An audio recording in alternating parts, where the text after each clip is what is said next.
शांतिपूर्ण प्रदर्शन के नाम पर सड़क पर गुंडागर्दी करने वालों और उपद्रव मचाकर कानून से बचने का ख्वाब देखने वालों के लिए देश की सबसे बड़ी अदालत ने बड़ा फैसला सुनाया है। जंतर मंतर प्रदर्शन के दौरान पुलिस पर हमला करने वालों को लेकर सुप्रीम कोर्ट ने कहा कि शांतिपूर्ण विरोध का हक सबको है, लेकिन उपद्रवियों के खिलाफ केस दर्ज होगा, जांच होगी और पाई पाई का हिसाब लिया जाएगा। लेकिन संविधान की दुहाई देने वाले कॉकरोच अब सुप्रीम कोर्ट के आदेश पर ही उंगली उठा रहे हैं। सीजेपी नेता ने कहा कि सुप्रीम कोर्ट की शर्तें उन्हें मंजूर नहीं हैं। सवाल यह है कि क्या ये लोग खुद को सुप्रीम कोर्ट और देश के कानून से भी ऊपर समझने लगे हैं।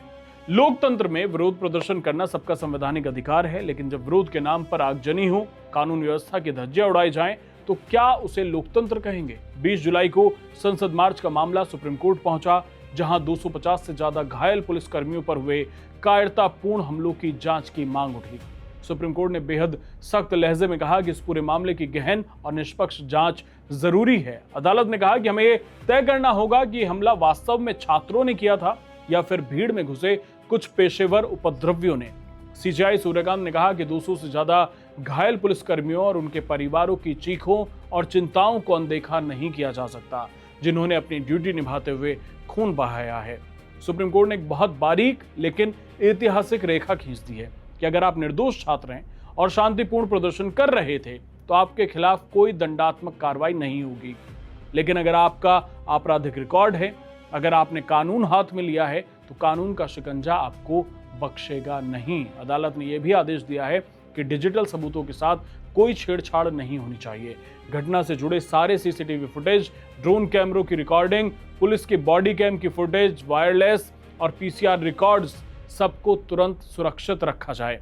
सीजेपी यानी कॉकरोच जनता पार्टी ने सुप्रीम कोर्ट में गुहार लगाई थी कि दर्ज की गई तमाम एफआईआर को पूरी तरह से खारिज कर दिया जाए, लेकिन जब सुप्रीम कोर्ट ने जांच के आदेश दिए और एफआईआर रद्द करने से साफ इनकार कर दिया तो सीजेपी को मिर्ची लग गई।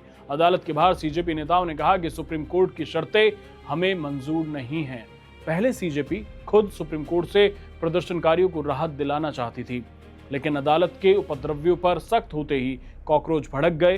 ये सरकार पर दबाव बना रहे हैं कि कथित आश्वासन के तहत सारे केस वापस लिए जाएं।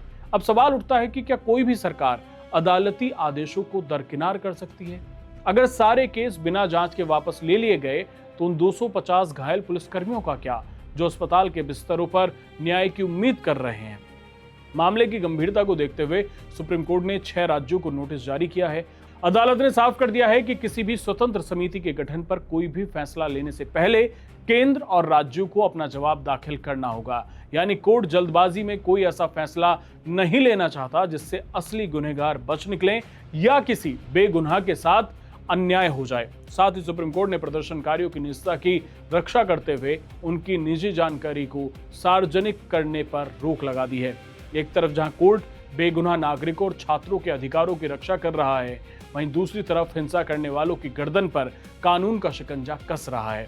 लेकिन अराजकता को समर्थन करने वाले सुप्रीम कोर्ट को चैलेंज कर रहे हैं। इसके साथ ही आपको बता दें कि दिल्ली पुलिस ने सोशल मीडिया प्लेटफॉर्म एक्स, जिसे ट्विटर भी कहा जाता है, एक ऐसा कड़ा नोटिस जारी किया है जिसने फर्जी प्रोपेगेंडा फैलाने वालों के पसीने छुड़ा दिए हैं। दिल्ली पुलिस ने एक्स से साफ तौर पर कहा है कि संवैधानिक अधिकारियों के खिलाफ जो अपमानजनक, दुर्भावनापूर्ण और मानहानि करने वाला कंटेंट फैलाया जा रहा है, उसे तुरंत हटाया जाए। दिल्ली पुलिस ने सिर्फ कंटेंट हटाने को नहीं, बल्कि एक्स से उन अकाउंट होल्डर्स की पूरी कुंडली मांगी है, यानी अकाउंट होल्डर की पहचान, उनकी लॉगिन और लॉगआउट की पूरी जानकारी। इसका सीधा सा मतलब है कि फर्जी प्रोफाइल बनाकर, नफरत फैलाकर और देश के संवैधानिक पदों पर बैठे लोगों को नीचा दिखाकर भाग जाना मुमकिन नहीं होगा। अगर इंटरनेट पर बैठकर कोई अश्लील और अपमानजनक कंटेंट शेयर किया है तो पुलिस कार्रवाई करेगी, चाहे सड़कों पर हिंसा फैलाने वाले उपद्रवी हों, चाहे खुद को कानून से ऊपर समझने वाले राजनीतिक संगठन हो, या फिर सोशल मीडिया पर बैठकर जहर उगलने वाले डिजिटल ट्रोल्स। उन्हें अब पता चलेगा कि जब कानून का डंडा चलता है तो सबको जवाब देना पड़ता है। इस पूरे विवाद पर आपकी क्या राय है, हमें कमेंट बॉक्स में बताएं। चैनल सब्सक्राइब करना ना भूलें। धन्यवाद।